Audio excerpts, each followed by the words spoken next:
Halo, Assalamualaikum. Sampai saat ini, tablet daily driver saya di rumah masih iPad mini 5 ya. Ini iPad mini tahun 2019. Warnanya silver, kalau nggak salah ya, depannya putih seperti ini.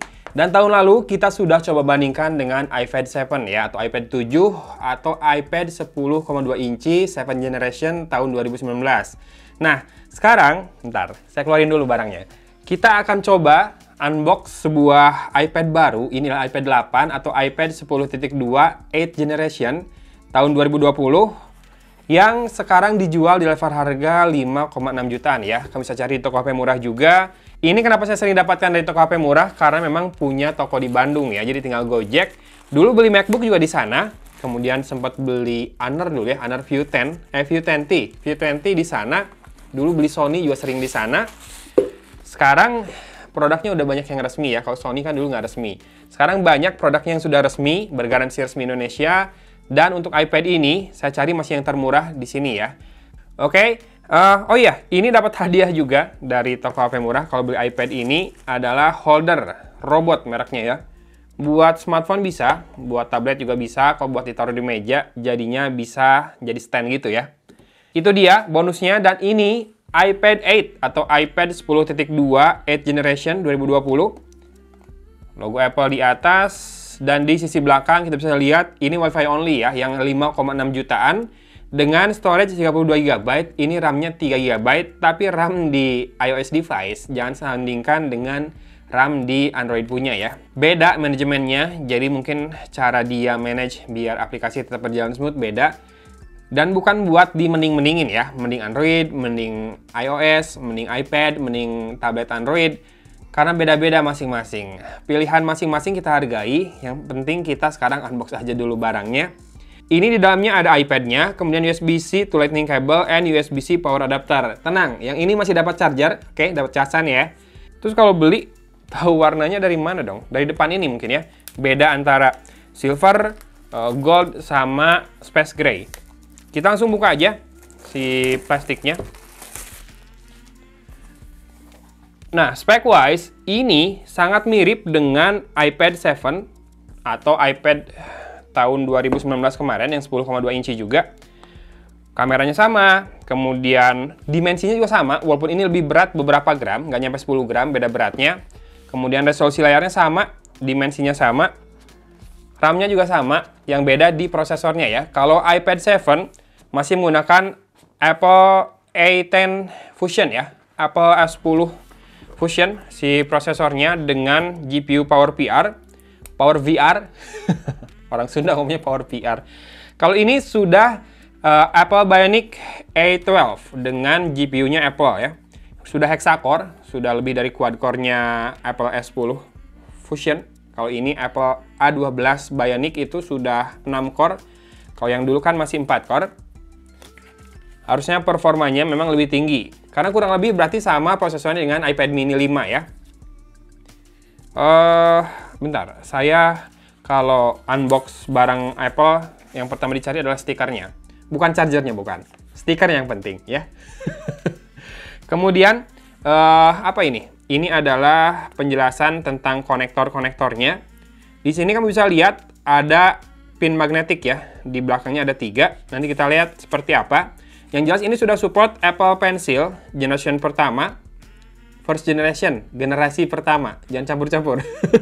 Kemudian ya sudah, ini penjelasan tentang cara pakai OS-nya juga.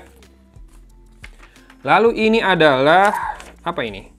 Safety and handling dan lain-lain. Tidak ada kartu garansi, online aja kayaknya kalau Apple, nggak ribet-ribet ngeprint kartu garansi. Dan ini kepala chargernya, kita lihat outputnya. 5 volt 3 ampere atau 9 volt 2,22 ampere. 20 watt ya kepala chargernya. Sudah lumayan fast charging lah. Kemudian ini adalah kabel charging atau kabel datanya, USB Type-C ke Lightning port ya. Dan sudah habis, tidak ada apa-apa lagi di situ. Kita akan langsung lihat si tabletnya sendiri. Oh, seperti ini. Sorry ya kalau saya banyak salah, karena memang tidak terlalu familiar dengan produk Apple. Pernah pakai MacBook sekitar 6 bulan, tapi balik lagi ke Windows. Pernah pakai iPhone 7, nggak lama sih. Yang rada kepake banget sih malah iPhone SE 2020 kemarin ya. Sempat dibikin reviewnya juga. Walaupun nggak lanjut dipakai juga karena masalah ukuran. Pertama, kecil banget. Buat ngetik, saya sering typo. Dan juga masalah UX-nya. Jadi, saya ngerasa UX-nya masih campur ya. Nggak full swipe navigation. Jadi kan si iPhone SE itu masih menggunakan tombol power. Jadi masih ada fingerprint scanner-nya di depan. Itu sebetulnya salah satu kelebihannya juga ya. Sama kayak iPad ini, masih ada fingerprint scanner. Tapi ternyata untuk navigasinya, dia masih banyak mengandalkan tombol home-nya itu. Jadi kayak misalkan nampilin recent apps, nggak di swipe dari bawah kayak di iPad atau di iPhone lain yang sudah tidak ada tombol home-nya itu. Oke, kita akan coba nyalakan. Bentar, kita lihat sisi per sisi dulu. Di sisi kanan ada tombol volume up, volume down. Oke. Di sisi atas ada tombol power dan juga 2 buah lubang. Kemungkinan ini ada noise cancellation microphone atau mikrofonnya itu sendiri. Dan yang saya suka dari iPad adalah selain harganya yang malah jauh lebih rasional dibandingkan iPhone-nya, dia masih tetap mengandalkan atau menghadirkan jack audio 3,5 mm ya. Kemudian, di sini nih pin yang konektor buat magnetic pinnya ya. Ini buat Apple Pencil harusnya kalau nggak salah ya. Kalau salah tolong koreksi ya sekali lagi ya, maaf ya. Dan di sisi bawah ada 2 set speaker grill. Ini stereo beneran dan biasanya audionya mantap. Kalau saya bandingkan iPad 7 tuh audionya cukup mantap. Hanya beda sedikit dari iPad mini 5 dan tetap menang iPad mini 5. Nanti kita cek di iPad 8 ini apakah audionya bisa menyetarai atau bahkan mengalahkan iPad mini 5. Karena kan dia punya penampang yang lebih luas ya. Harusnya sound chamber-nya juga lebih bagus. Tapi nanti kita bandingkan aja di video perbandingan atau reviewnya nanti. Dan ini port untuk lightning-nya ya. Sudah, di sisi belakang, ini dia penampakan dari sebuah lempengan logam bergambar buah apel kegigit yang bikin jadi elegan banget dan jadi bergengsi banget dan bisa jadi mahal banget. Kamera belakangnya 8 megapiksel, di sini ada mikrofon lagi, logo Apple, tulisan iPad, dan sudah ya. Kalau di bawah nggak ada mikrofon. Kita akan coba nyalakan. Biasanya, kalau kita sudah punya Apple device yang masih login, Apple ID, dia akan detect dan cukup setup pairing dengan device yang sudah login itu ya. A few moments later. Oke, kita akan setup iPad-nya. Press home to open. Kita pilih bahasa Inggris. Dan pilih country. Oke, kita bisa gunakan iPad lama kita buat setup iPad baru ini. Ya, sudah muncul ya di iPad lama bahwa dia bisa setup new iPad dari sini. Oke, kita akan scan pattern di dalam animasi itu. Cepat. Yang di scan tengahnya aja ya, nggak usah semuanya. Dan dia minta passcode dari iPad lamanya. Finish on new iPad. Jadi yang ini udah bisa dilepas, ditinggal aja di situ. Dan sudah langsung dapat software update ke iPadOS 14.1 ya. Nggak ada pilihan buat skip ya, jadi harus update dulu. Oke, karena kayaknya akan butuh waktu buat download dan install, belum lagi nanti restartnya lagi.